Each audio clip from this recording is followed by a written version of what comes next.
This is Lisa from Mobile Tech Review, and this is the BlackBerry Bold 9900 for T-Mobile.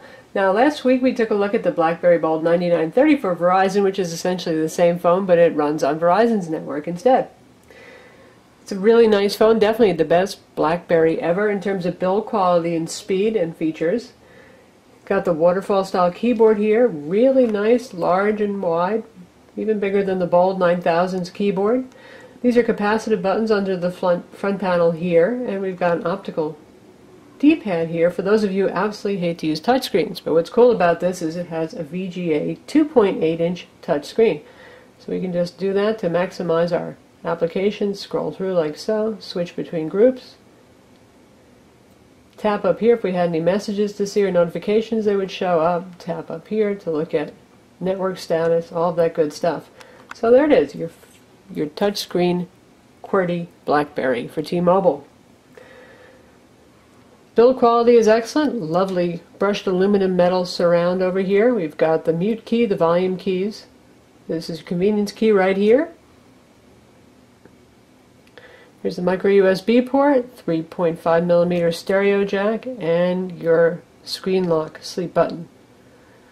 On the back, we have a kind of neat carbon fiber material over here that does show a lot of fingerprints. As you can see, it's already picked some up.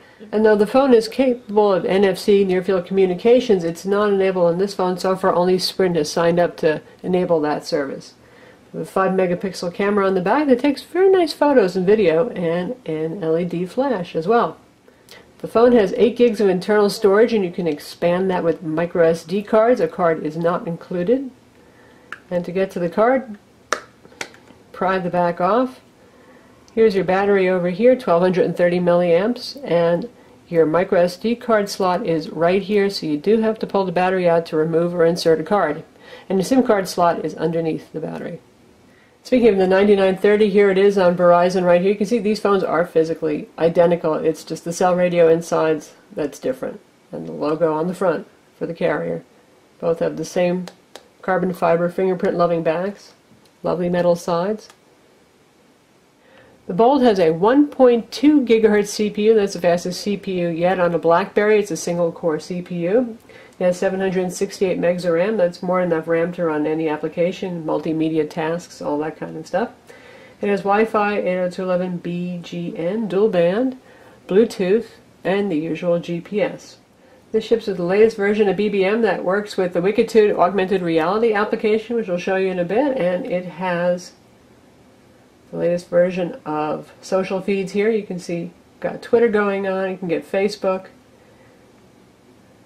RSS feeds, podcasts if you want to subscribe to them, and they're all accessible by tapping up here or tapping on this icon over here. Phone comes with a YouTube player. It does not have Adobe Flash, so it plays the mobile version of YouTube. And this has 4G HSPA Plus on T-Mobile's network, making this is the fastest for data transfer yet as well. You can upload directly to YouTube as well using the YouTube application. And the application is really just a shortcut to the mobile YouTube website, which we'll take a look at now.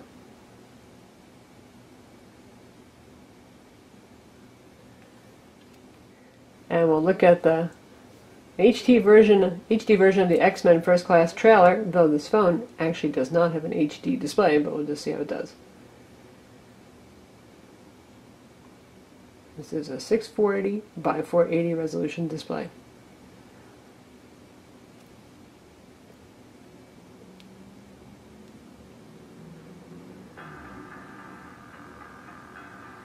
And you can hear the speaker on this. This has absolutely marvelous speaker and speakerphone.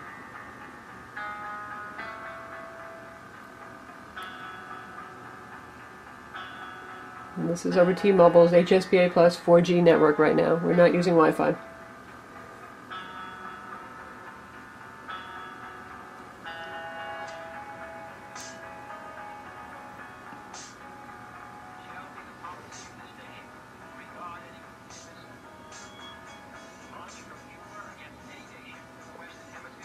Well, it looks absolutely great.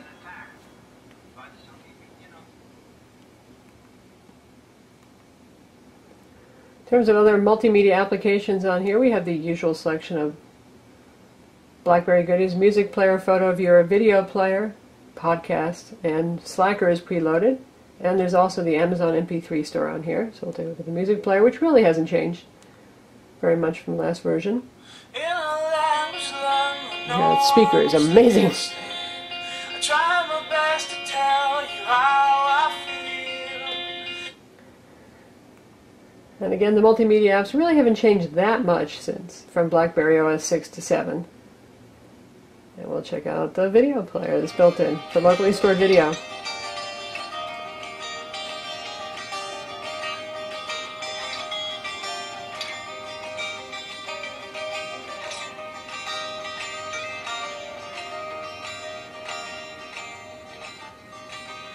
You sit down there by my bed.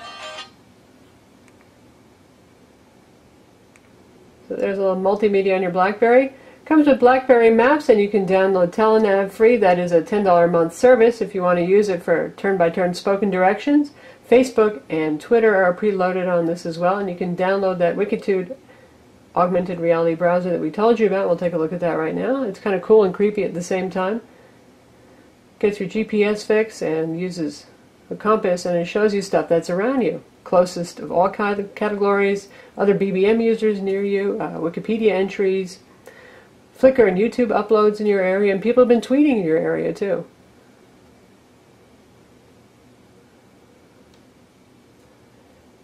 And this uses the camera and location, so you can see as we move it around, we see different tweets depending on where we aim it. And if you're interested to see what that person actually said, you just tap on it, and it shows you down here what their latest tweet is. So keep in mind if you have location turned on when you're using Twitter, because people may know exactly what you're saying and where. And that's irrespective of platform. Some of these folks are tweeting from Android, for example, or their iPhone. So interesting stuff there. Augmented reality on the BlackBerry. Phone also works with BlackBerry Bridge. For those of you who have a playbook, that's where our little blue light's flashing because it maintains that connection over Bluetooth. We've paired it to our playbook already. This is the BlackBerry Bridge icon here where you get going. It's pretty easy to set up. So here it is in the BlackBerry playbook. You can see we're in our BlackBerry Bridge group right here. We have access to messages, contacts, calendar, the Bridge browser, BBM, memo pad, tasks, Bridge files. And pull up our calendar right here. And this is what the calendar view looks like for those of you who haven't seen that yet in your playbook because you haven't bridged with the phone. And here's the memo application. If we create a memo here, it'll appear pretty much instantly on the phone. So we'll go ahead and do that right now.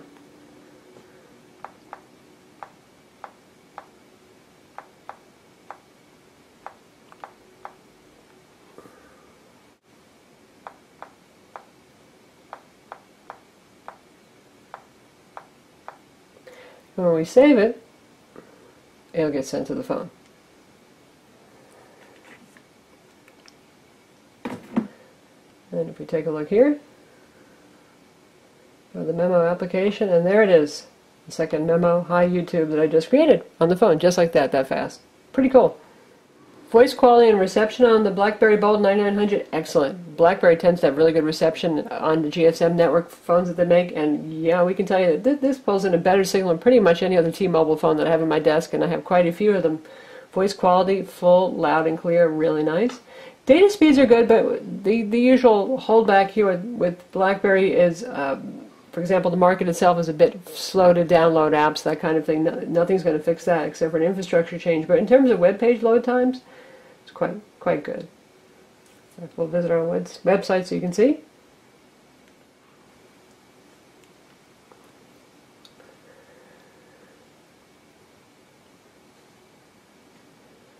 And now we're loading the full desktop version of our website. So really good speeds there. Unfortunately, there is no Wi-Fi hotspot tethering feature with this phone, but those of you who like to use Bluetooth or a USB cable, you can do that. Pinch zooming supported, scrolls around fairly quickly. Definitely much improved from BlackBerry OS 6 web browser. It handles most layouts correctly. It's still not quite up there with Android and iOS for consistency of handling desktop layouts, but it's quite good. If you've been using an older BlackBerry, you'll be thrilled with this. So that's the BlackBerry Bold 9900 for T-Mobile. Definitely the best BlackBerry yet. If you're a BlackBerry user, you're going to love this. If you're not a BlackBerry user, it's probably not going to convert you over because it's not that much change from the previous BlackBerry experience. It's $299 with a 2-year contract, and that's extremely high. We're not sure why it's priced so expensive. Sprint is at $249, and we don't know what AT&T is going to price it at yet, but that's the only bad point here. If you want this phone, you're going to be paying about $100 more over the premium phones that are available on T-Mobile, like the HTC Sensation 4G, for example. That said, for the money, if you're a BlackBerry diehard, well, it's going to be worth the money to you to upgrade most likely, because it really is a very, very good BlackBerry phone. I'm Lisa from Mobile Tech Review. Visit our website for the full review of the BlackBerry 9930 and 9900.